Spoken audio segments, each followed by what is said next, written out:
Hello बच्चों, let's see this question and this is a fill in the blanks type of question जिसमें बेटा आपको यहाँ पर एक स्टेटमेंट दे रखी है और जो स्पेस ब्लैंक है वो आपको फिल करना है। तो रीड करते हैं पहले अपने स्टेटमेंट को। Dash was a regular blue die used for colouring the cloth. यानी कि ये एक ब्लू कलर की डाई थी जिसका इस्तेमाल किया जाता था कपड़ों को कलर करने के लिए।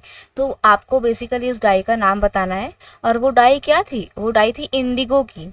ठीक है, ये कोई केमिकल नहीं था, ये एक नेचुरल डाई थी। अब ये कैसे नेचुरल थी? क्योंकि देखो इसको ना ग्रो किया जाता था, जैसे बकायदा हम गेहूं चावल उगाते हैं वैसे ही इंडिगो को ग्रो किया जाता था लैंड पे। कल्टीवेशन की जाती थी इसकी और फिर जो भी प्रोडक्ट निकल के आता था उसको यूज़ किया जाता था एज अ डाई।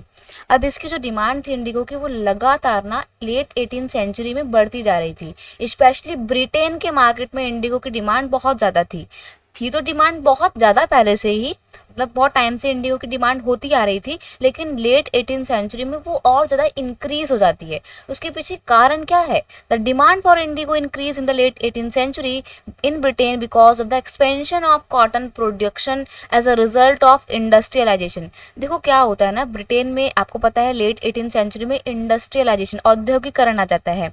इंडस्ट्रियलाइजेशन आने की वजह से बहुत तरीके की नई नई इंडस्ट्रीज ब्रिटेन में सेटअप हो रही थी।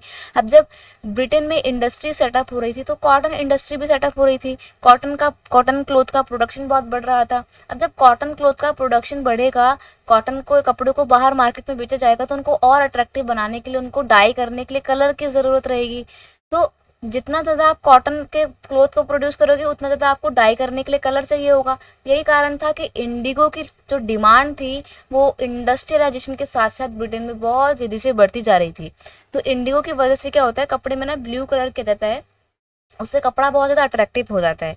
हालांकि जो इंडिगो है वो ग्रो होता है इंडिया जैसे एरिया में, मतलब जो इक्वेटर के पास के एरिया होते हैं ना, ट्रॉपिकल एरियाज होते हैं, वहाँ पर इंडिगो ग्रो किया जाता है।